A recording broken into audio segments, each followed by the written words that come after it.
for another episode of the Dilger and Wood Show, joined this week by none other than sales manager Corey Waldreth. Corey, welcome. Corey. It took us all regular season and 1 week of the playoffs to get him in here, and I think it was more of just the effects of him not being able to do well in fantasy or pick anything, so we just kind of kept pushing. Did you lose your fantasy league this year, Corey? Yeah, I did. Did you get like one of those tattoos down your thigh or something? I was really worried about not being able to make it for the show this year because of how bad I did. Well, it was a great first week of the playoffs. Some entertaining beatdowns. Not many close games, but we had a couple decent games, some interesting ones, which set up nicely for the divisional round this weekend. So, Yeah, going to be some great games this weekend. Yes, and then we've got the national championship game following up on Monday night. So we've got some great football coming up this weekend. So to start off with, last week's winner, Larry Girdler, congratulations. I think second time winner. Second time winner, and he was only a few points off of last week's win. So congratulations, Larry. $100 coming your way. It will go to your wife. If you don't get it, it isn't my problem. So either way, but we will get you squared away. This week, we'll pick it at the end, but you'll leave your scores and predictions in for the national championship game of Ohio State and Notre Dame. That'll be the game that we're picking and giving a gift card to. But we'll get to that here in a minute. Let's get to some NFL playoffs. So first game Saturday is the Houston Texans, which pulled out shocked the Chargers. And handled the Chargers very well. They will be traveling to the Kansas City Chiefs, going for the three-peat. So, Corey, we always let the guest pickers lead us off here. So, does Houston stand a chance of going into Arrowhead? No. You want to elaborate on that? It's cold. I tell you what's going to be decent in Kansas City. It's supposed to be 35, 40 here degrees Friday or Saturday for us. I think it's going to be nice and warm. I think it'll be a close game, but Butker will kick a field goal at the end of the game and win. Yeah, I think if Houston's defense shows up like they did at home versus the Chargers, I think it could be a close game. You know, Kansas City at home is just so tough to win. I think it's going to be, 4, 5, 6 point game somewhere in there.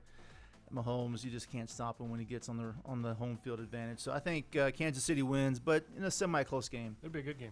I want to say no. I think Kansas City's going to pound them. You think? So I do. I just feel like I think the NFL wants that to happen. I think everything is. And the only thing about it is maybe it's more. I really want Kansas City to win because it's more about the AFC Championship game. I don't think Houston would stand a chance against either the Bills or the Ravens. So I want to see. I want to see either the Ravens for the or ratings Bills, to go into ticket KC. sales and so see Tay there again. It's more that. I mean, I can't get enough of Taylor Swift. So another week of seeing her on TV, I think would be fantastic. So, but I will take the Chiefs. I think the Chiefs are going to win by double digits. Oh, interesting. Yeah, I think it's a 10-point win at least. So Houston may have the best secondary in the playoffs right now. Yeah, but you're going to get the best quarterback in the NFL. Regardless, I know he's not in the MVP talks, but I mean, he just is there anybody that you would rather have in the NFL when it comes time to produce than Mahomes? So no, I would put Lamar and Josh Allen above Mahomes right now. Well, good for you, but I'm not. Chiefs are winning, and so we've got that or whatever. So anyways, we get the Chiefs winning, all of us there. So one of the more intriguing games that will be the late game on Saturday is the Commanders, who pulled off in a probable win. That was unbelievable. Yeah, the so Dilger sad for family. my Bucks. Dilger family was not happy about that one. Pulled off Zach the win. was crying. He went up to his room, slammed his door. But we've got the Commanders heading up to Detroit. Corey, what do you think? Detroit by about 30.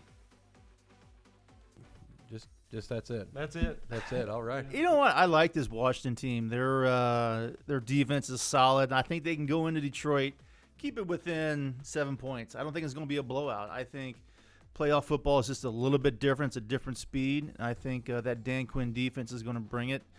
And I think it's going to be a 7-point game, but I do think Detroit wins. I think Detroit's going to handle business. I do think both of these games Saturday.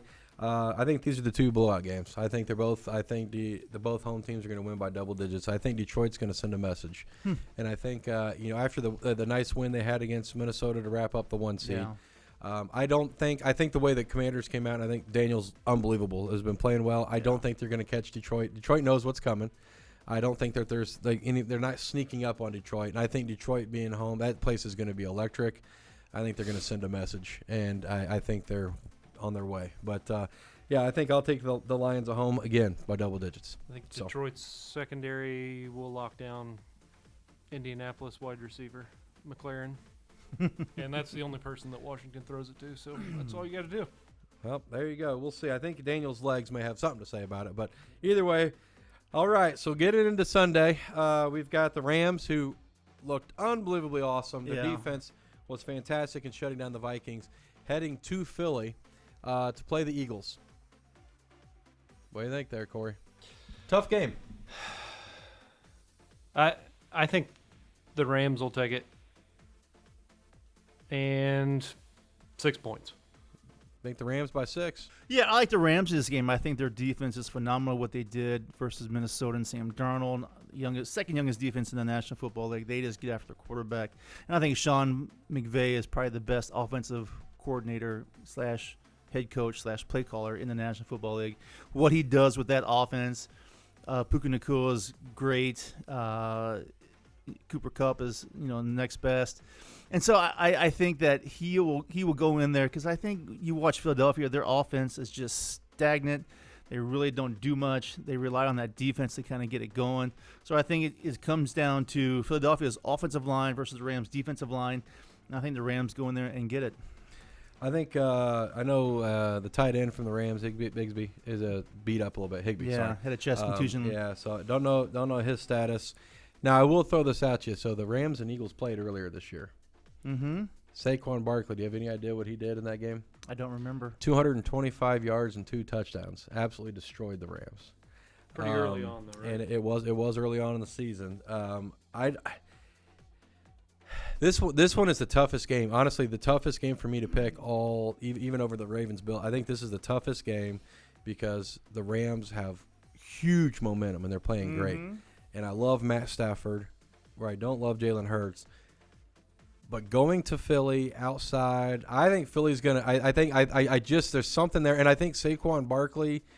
I know the fantasy people hated him when he slid when he was on his way to that touchdown. I think the running game is going to be the difference. I think that the Vikings did not stick to it. They were ripping off a couple 5-6 yard runs, and they would not stick to the run. Darnold kept doing that. I think the Eagles are committed. I think they're going to run. I think it's going to be an ugly game. I think it'll be a low-scoring game, and I do believe it's a coin toss game, but I will take the Eagles only because they're at home. I think if it was at L.A., I think I would lean more towards the Rams, but I'm going to take Philly by a field goal. So, at home. All right. Rams D-line looks pretty good now. They do, but I talked to Ed last night. Maybe he's wearing on me a little bit. Yeah, he sent me a video of that third down offense of the Philadelphia Eagles. So, all right, Sunday night, maybe the most exciting matchup. Yes, I think for this sure. is the most exciting matchup because you have the matchups of the two MVP leading candidates. You've got Lamar Jackson and the Ravens, who looked absolutely dominant, traveling to Buffalo to play the Bills, who just defeated the Broncos at home. Corey, what do you got? I think Ravens by 6.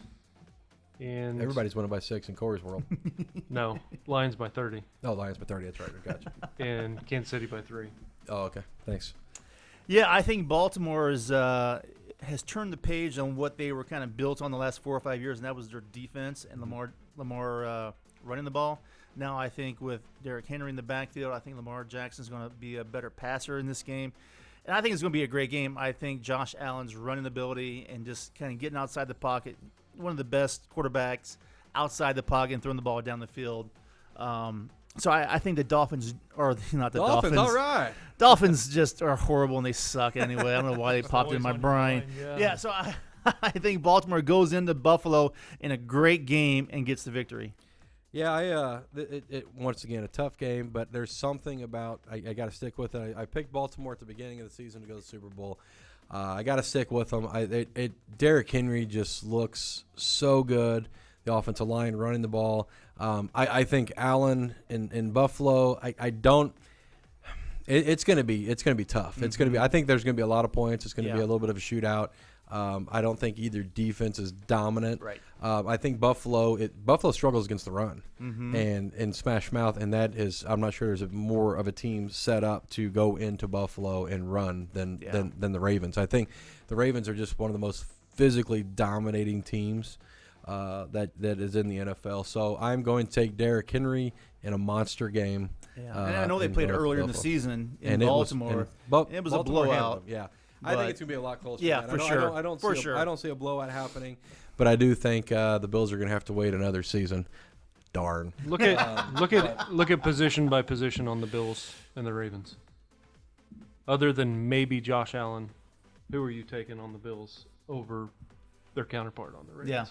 Yeah, maybe a few on the defensive side, Milano and a couple guys, but not even. Yeah, I think the Ravens are just.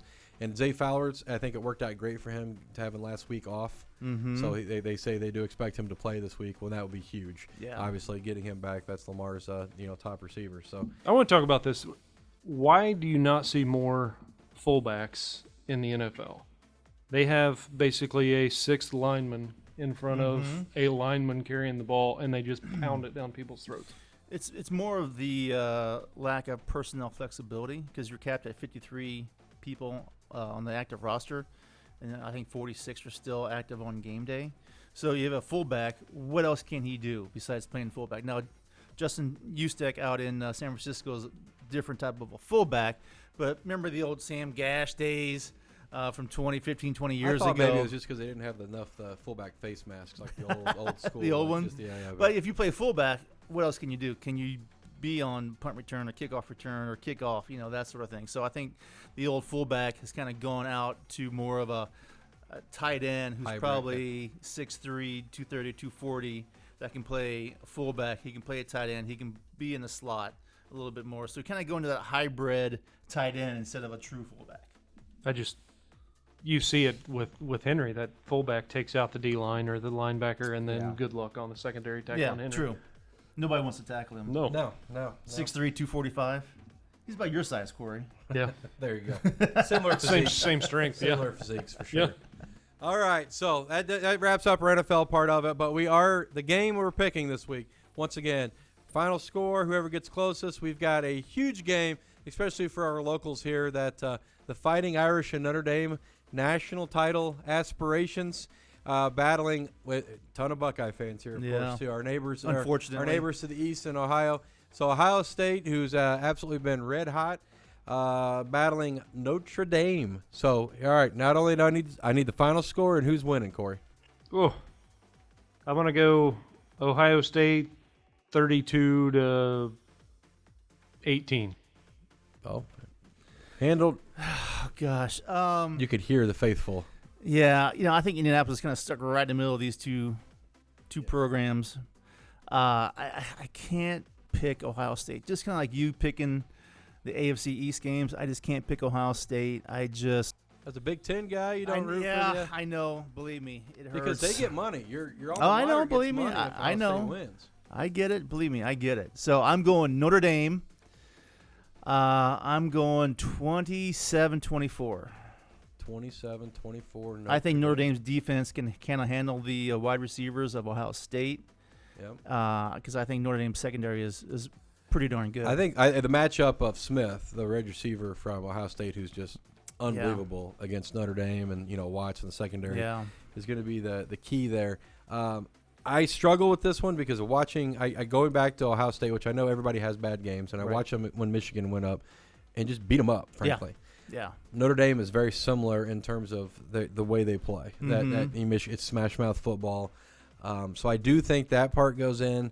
I think Ohio State's a more explosive team. I don't think there's any doubt there. Notre Dame's going to have to make some plays in the passing game, kind of like they did the last one, and I think that's going to be the key because Riley Leonard, is more of a runner. My heart wants Notre Dame to win this so much because obviously the Irish. My head's telling me Ohio State. Is that because you're a ginger? Probably. It probably is a little ginger, And I remember. I didn't think I'm thinking maybe. The Tony Rice days, the Rocket Ishmael, the good old days. Yeah. And but then Ohio State's got Ryan Day. Yeah, I don't know. I take Freeman over Ryan Day any day. I take Freeman over that. too. And honestly, so it came down to two things for me. Yeah. So this is because I was kind of in there. So fight songs are huge in college, and the fight song of the Notre Dame Fighting Irish is also Whiteland High School's fighting song. Oh, no so I don't know way. if you know that or not. But I think they copied off of Whiteland, I actually. I'm pretty sure that Whiteland was here first. Whiteland High School's fight song. So I think ultimately when it comes down to that, it's the motivation of the fight song. I'm going to take Notre Dame 29-27 29-27, and an odd score of late field goal is going to make it happen. Yeah, awesome. So I'm going to take the Fighting Irish. Now, for everybody watching, make sure you comment below. Put in there who's going to win, the Irish or the Buckeyes. I think there's more passion on that one. We're going to get flooded with Buckeye people. I got a feeling, but unfortunately, either way. But hopefully the Irish can make it happen. Corey hates Indiana people, so he took Ohio State. So you can blame him if you got a problem. No, Ohio State's probably got more Indiana players on it than Notre Dame does. So well, there's that too. So there's a few. There's Center Grove guy. Curry is on Ohio State. So that would be cool for the local guys. It's nice to see. Finally, nice to see once Saban's not allowed to play or be the only team to pay. To see other teams actually play. Shots fired. Hey, you know what? This is a in the national championship. This is a Midwest Indiana or Midwest United States just coming at you. Everybody now that we're supported the fish, we don't have a problem bashing Saban. Trust me. So, all right, we'll leave on that note. That was a great way. Shots fired from one, the only Corey. Thanks for joining us. So we will see you guys next week, NFC AFC Championship. So we shall see exactly, who comes out on top there. So some great games. We'll see everybody, and congratulations to Larry once again for last week's winner of Ken Dilger's money. So we'll see you guys next week. Thanks a lot.